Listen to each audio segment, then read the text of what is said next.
Caro bollette al centro del dibattito, il mondo della politica teme le gravi ripercussioni sul sistema produttivo e denuncia la necessità di intervenire in modo strutturale e lungimirante sulla componente energia. È una questione che è esplosa negli ultimi mesi. Oggi noi purtroppo paghiamo anni e anni di mancata programmazione su questo settore.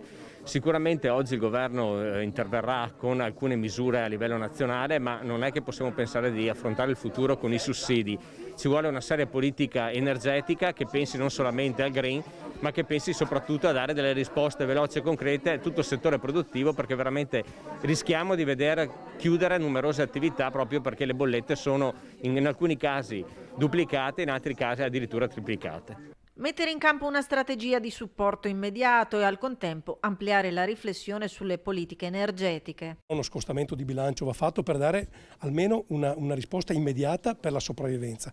Dopodiché questo è un paese che deve diventare sempre meno dipendente dagli altri sul tema energetico, quindi qui bisogna innanzitutto subito aumentare l'estrazione del gas. Noi siamo in grado oggi, da qui a 18 mesi, siamo in grado di estrarre 3,5 miliardi di metri cubi di gas in più, che non risolvono la dipendenza energetica, attenzione, perché non rispondono al fabbisogno energetico, ma ci consentirebbero di calmierare i prezzi.